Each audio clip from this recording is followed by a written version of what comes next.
I had the weirdest day today. I ran into my ex-boyfriend's mother. Yeah, now I have to get a new windshield.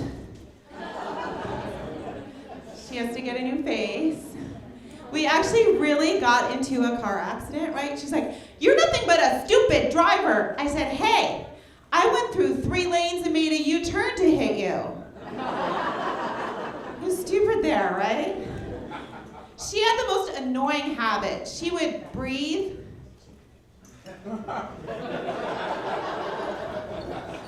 That was it, in and out. Not anymore now, the machine does it for her. She would complain that I should be more interested in the family, so I slept with her husband. Try and get along. I'm so excited. I finally joined Civilizations and I have an iPhone, everybody. Yay! Yeah, it'll be really great when I learn how to use it.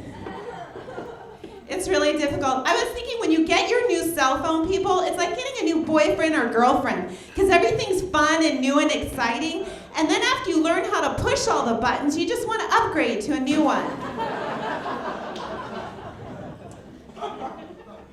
You know when someone is on the other line and they call it call waiting? Shouldn't they call it call more important? Isn't that what it is? Hi, yeah, I got someone on the other line, but when you can help me with my bills or career, give me a call back, Mom. What I hate more than anything is when someone's driving and on their cell, cut you off and they don't even know it. It happened to me today. I was like, "Jerk, get off your phone!" Yeah, sorry, someone just cut me off. I didn't even realize it. So I had a miracle happen over the last couple years. I sold a few TV shows, a couple aired on the E! Network, and now I'm an executive producer.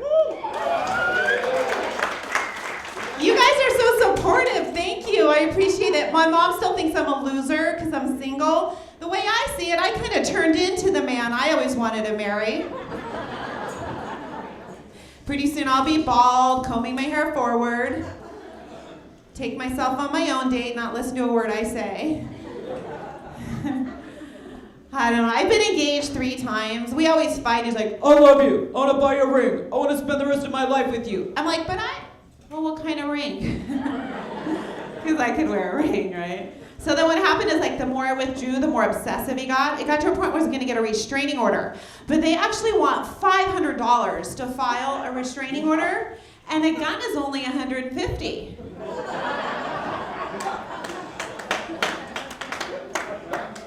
And that you can use over and over again. Just clean it with each new relationship.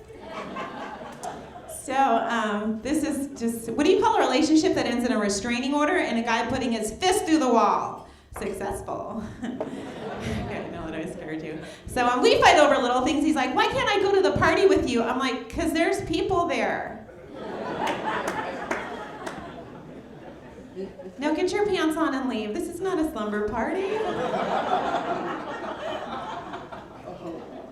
A couple weeks ago, my ex-boyfriend's mother died, and I went to the funeral because I was hungry. Because I'm Jewish. I don't know if there's any Jews here, but normally when someone dies, you're like, "I'm sorry, what happened?" When Jews die, they're like, "So, what did you get?" True story. I said to the ex-boyfriend, "What happened?" He's like, "I got the Porsche, I got the house." I'm like, "No, what happened to your mother?" So he said, "Cancer." I told my mother. She said, "Oh, please, this lady would do anything for attention." Right out of her mouth. She wanted to come tonight. "Why can't I go to the little show with you?" I said, "Ma, because there's people there. I'll get your pants on and leave. This is not a slumber party." I passed a psychic today on the street. She said for $25, she would tell me all the negative things in my life. I said, "Well, that's okay, because I can call my mother and get that for free." She'll tell you what's wrong with your life, too. It's tough having a Jewish mother. They love to complain. Like, she had a really big birthday. We wanted to surprise her. We had her choose between plastic surgery and a new car. We all chipped in. We got her a new car. She complained she should have gotten the plastic surgery. So this year, we're all chipping in. We're getting her tinted windows. She can have drive-by datings, right? She is a nut. I feel like I work for a suicide hotline. Like everyone in my life wants to kill themselves. I am so sick of it. Like I have this friend, she lives the most perfect life, and she loves to call me and suck all my energy, and I've had it. I've totally changed my attitude. Here she is. Hello, Amy. I just want you to know that I'm going to kill myself. What I do, you can come to my house and have anything you want. I said, well, you need to shop at some better stores. I don't wear thrift clothes. Have you ever had a friend and like you have to go through the phases of a relationship with them and you know they're a loser up front but you can't tell them but you see all the signs, right? She's like, oh my God, he was so generous, he bought 3 bottles of wine. That's because he's an alcoholic.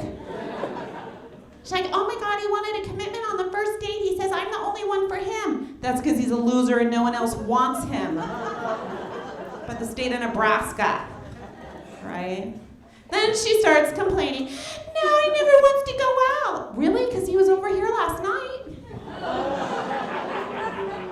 And he left a tip.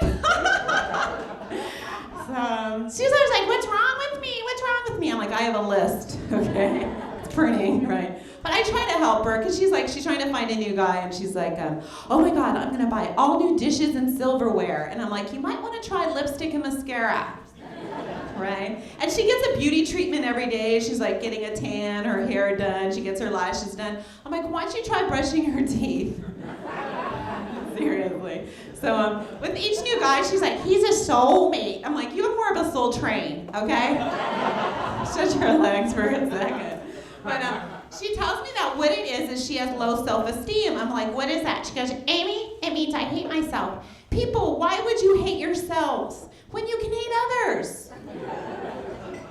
So one thing I hate, I'm so thankful I no longer have a day job. I hate day jobs, right, people? Thank you. You know what I hate about day jobs is the way they cut into your day. They're always asking you to do things you don't want to do, like show up, answer the phone. It's like, hey, why don't you get it? It's always for you anyway. He calls me in the office to have the little meeting and tell me what's wrong with me, and he actually hurt my feelings because I've heard this about me before. He goes, Amy, I know what's wrong with you is you're impatient and you talk too fast. And then I thought about it. I'm impatient and talk too fast? Maybe you think too slow. Maybe if you thought a little faster, I could be more patient, right? He's like, no, I'm serious. Maybe you have ADD. And I'm thinking, maybe you're boring. Maybe if you were interesting and I cared about this job, I'd pay attention. You guys have been awesome. Thank you so much.